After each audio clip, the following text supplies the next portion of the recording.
She was laughing when she said it. That's the part I keep coming back to. I was under the hood of a '68 Mustang Fastback when she walked into the shop. Heels on a concrete floor, navy blazer, the kind of composure that takes money a long time to build. My apprentice Darnell nearly dropped a wrench. I didn't look up right away.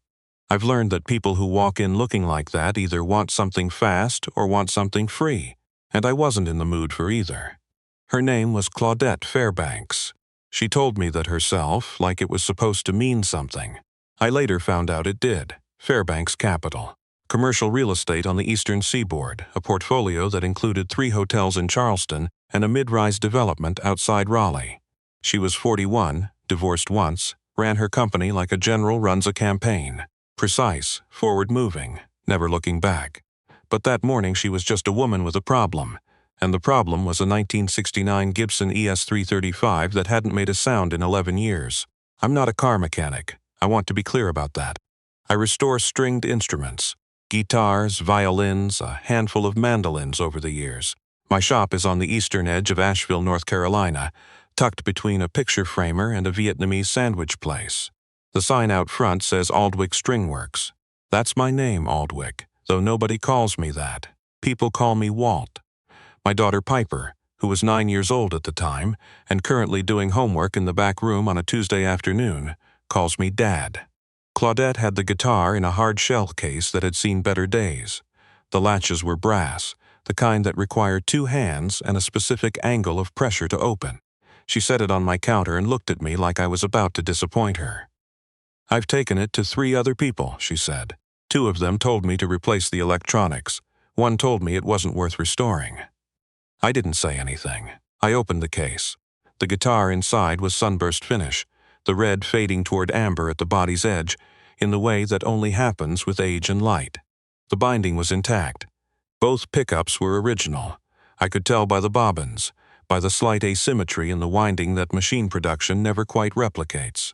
The tuning pegs were Clousons, also original. Someone had cared about this instrument once, cared about it, and then stopped. "How long have you had it?" I asked. "It was my father's." She paused. "He passed 4 years ago. I picked it up. The neck joint was solid. The bridge hadn't shifted. I ran my thumb across the strings and got nothing. Not even a ghost of vibration reaching the body. I turned it over and found the problem almost immediately. A small crack along the seam near the input jack, barely visible, the kind of thing that looks like a scratch until you know what you're looking for. Someone had tried to seal it with the wrong adhesive. It had gone brittle. The seal had failed completely, and the vibration that should have traveled through the body was dying in that gap, silent, absorbed by dried-out glue that had given up long ago. "The people who told you to replace the electronics were wrong," I said. "The electronics are fine." She looked at me. "Then, what's wrong with it?" I showed her. I explained what had happened, where the repair had failed, what the correct adhesive should have been, and why it mattered. I told her that the wood itself, the maple back and sides, was in good shape, that the spruce top had held, that with the right repair this guitar would sound exactly the way it was built to sound. She was quiet for a moment, then she smiled. It wasn't a warm smile. It was the kind of smile people use when they're deciding whether to trust you. "Fix it," she said. "And if it sounds the way it's supposed to, I'll fund your expansion." I looked at her. "I'm serious," she said. "I've been looking for a workshop space in the River Arts District for a different investment. If this guitar sounds right, I'll redirect the capital, your operation, your terms." I didn't say anything for a second. Then I said, "I'll fix your guitar. I'll charge you my standard rate." She laughed. Not unkindly, but with the particular amusement of someone who finds an unexpected response charming in a way they didn't plan for. I went back to work. Piper came out of the back room around 4 o'clock with a juice box and a drawing she'd done of what she said was a dinosaur, but looked, to my eye, more like a golden retriever with ambition. She set it on the counter next to the guitar and studied the instrument with the focused curiosity she brings to most things. "Is it broken?" she asked. "For now," I said. "Are you going to fix it?" "That's the plan." She nodded, satisfied, and went back to her homework. I'd been raising Piper alone since she was 3. Her mother, Diane, I still say her name when it comes up, I don't avoid it, died of a brain aneurysm on a Wednesday morning in February. No warning. No lead-up. She was 31 years old, eating toast in our kitchen, and then she wasn't. The doctors told me afterward that there was nothing anyone could have done, which is probably true, but the kind of true that doesn't help you much at 2 in the morning, when you're trying to explain to a 3-year-old why mommy isn't coming home. I kept the shop. I kept the work. I added a back room with a small desk and a beanbag chair and a TV that plays educational videos on loop when I'm busy. And Piper grew up in that shop the way some kids grow up in restaurant kitchens or behind the counter at a family hardware store. She knows the names of the tools. She knows not to touch the workbench when the UV lamp is on. She knows how to tell a real tortoiseshell pick from a synthetic one. My teacher was a man named Gerald Whitmore. He ran a shop in Knoxville for 34 years and taught me everything I know about the inside of an instrument. Not just the mechanics, but the philosophy. He used to say that an instrument is a conversation between the person who built it and the person who plays it, and a repair is what happens when that conversation gets interrupted. Your job, he'd say, is to find out where the interruption happened and give the conversation back. Gerald retired 5 years ago and moved to Brevard to be closer to his grandkids. We still talk on the phone. He's the person I called the night Diane died, before I called anyone else. I thought about Gerald when I started working on Claudette's guitar. I thought about what he'd do, the patience he'd bring to it, the way he'd take his time cleaning out the failed adhesive before applying anything new, the way he'd hold the instrument up to the light at 3 different angles before he was satisfied the seam was right. I worked on it for 4 days. The problem with a repair like this is that you don't really know if it worked until you string it up and play it. Everything before that moment is careful, informed guesswork. You can check the seam.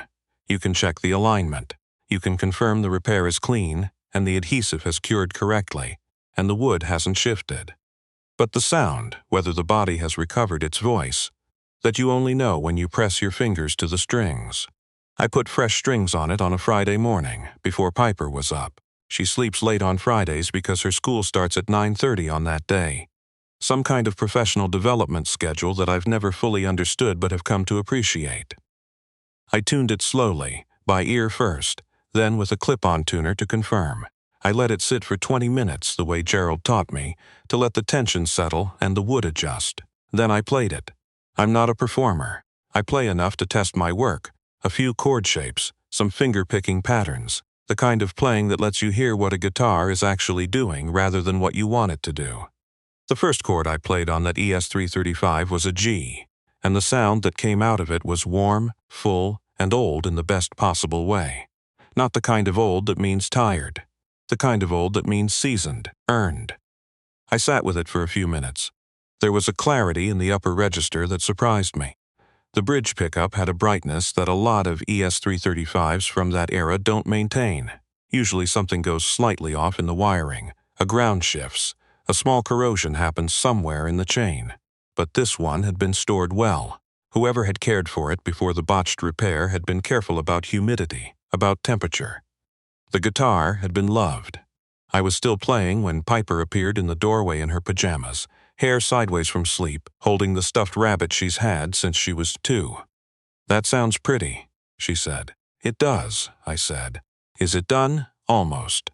She patted over and stood next to me and listened for another minute, and I thought about Claudette's father, whoever he was, and how he'd played this thing, and what songs he'd known, and whether he'd sat with someone the way I was sitting with Piper, and played something that made them stop in a doorway, because they wanted to be closer to the sound.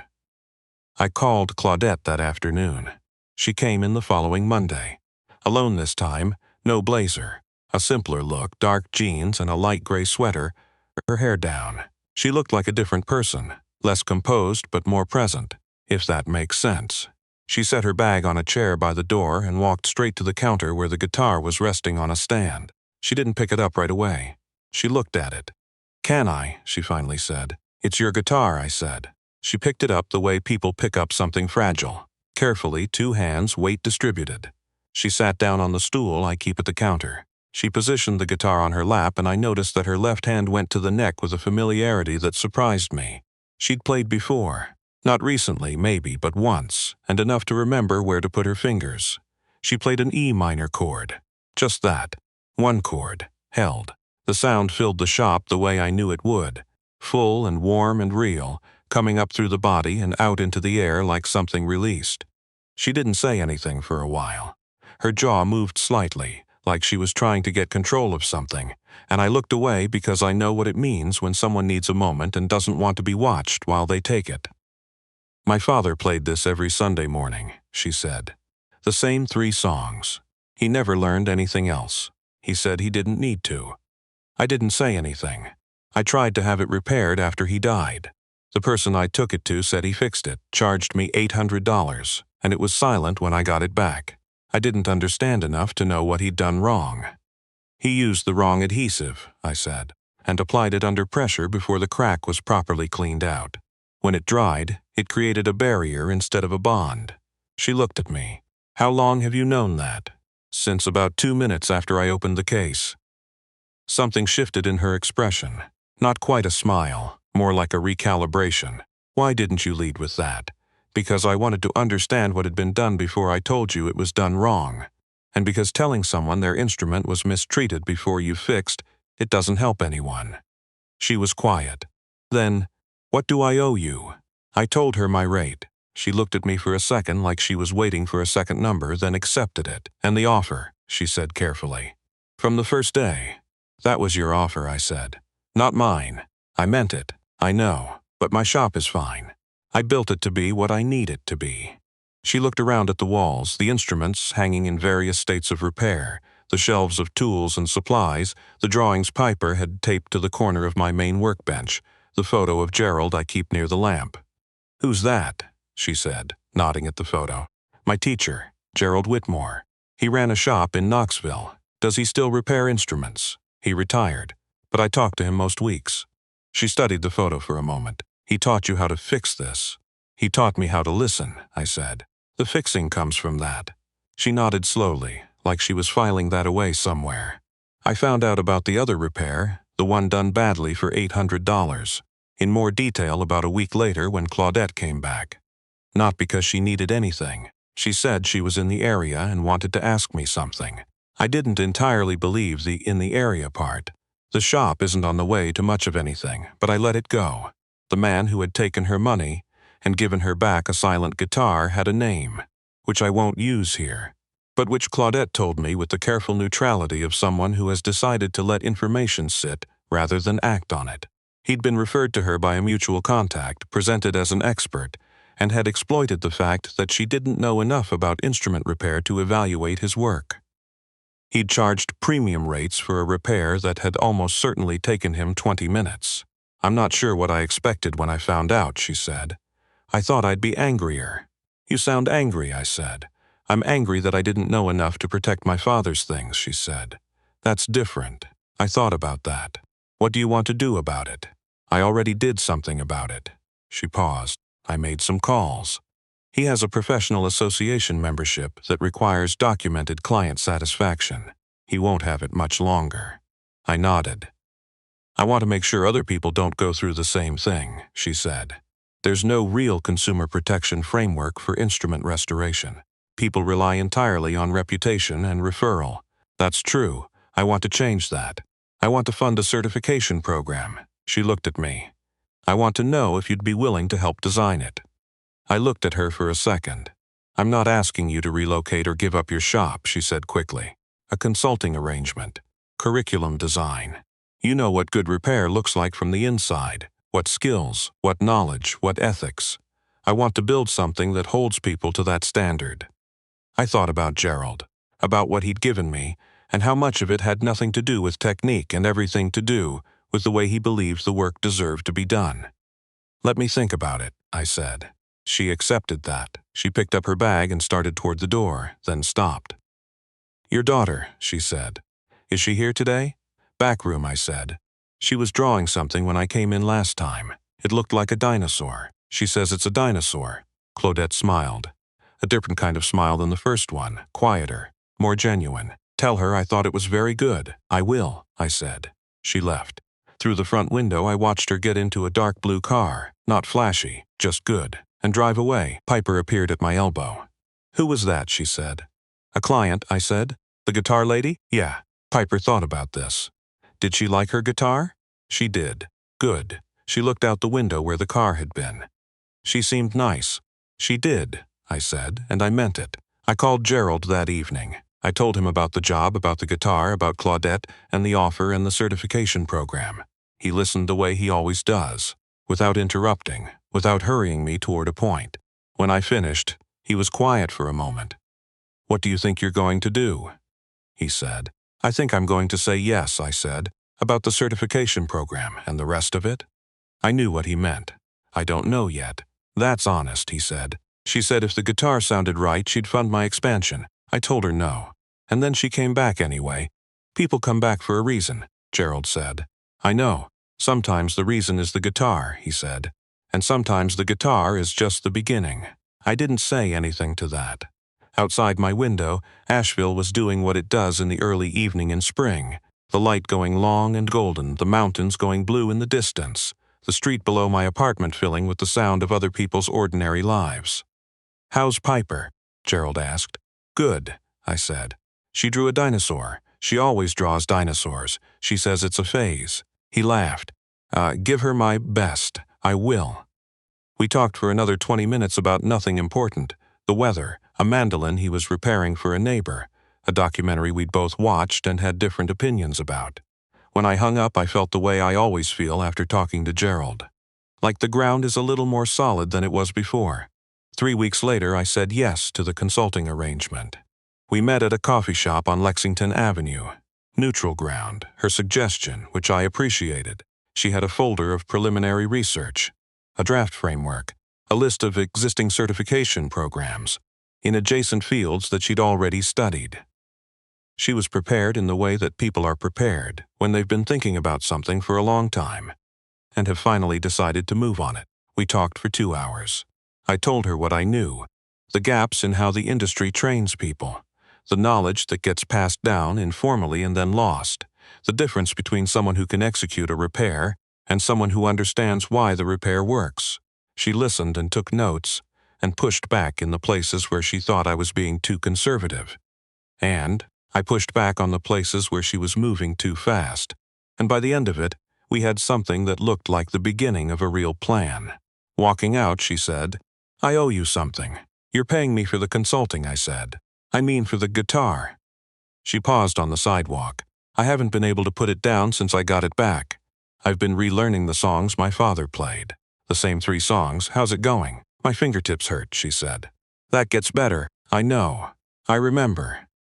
She looked at me. "I played until I was 17, then life got complicated and I stopped." "That happens. My father kept playing," she said. "He said it was the one thing in his life that nobody else had a claim on. The time he spent with that guitar was his own." I understood that. More than she might have known. "He sounds like someone worth knowing," I said. He was. She looked down for a moment, then back up. "Thank you, Walt, for the guitar, for listening, for not just telling me what I wanted to hear." "That's not how good repair works," I said. She smiled. "No, I'm starting to understand that." I told Piper about the project that evening at dinner, simplified, the way I explain most things to her, but honestly. I told her that the guitar lady wanted my help making sure other instruments got fixed the right way, and that I was going to help her.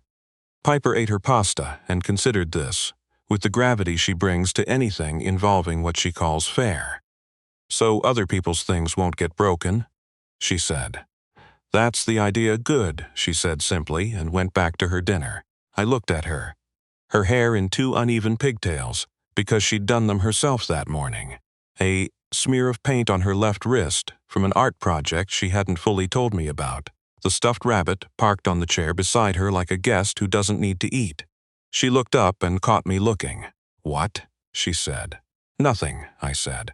"Just thinking." "About what?" "About how sometimes something broken for a long time can sound right again," I said. She thought about that with the seriousness of a 9-year-old who hasn't yet learned to treat everything like a riddle. "Like the guitar," she said. "Yeah," I said. "Like the guitar." She nodded, satisfied, and reached across the table to steal a piece of bread from my plate. Some things don't need more explanation than that. Some things you just hold on to, the way a well-made instrument holds a note. Longer than you expect, clearer than you thought possible, until the sound fills the room and you forget, for a moment, that it was ever silent.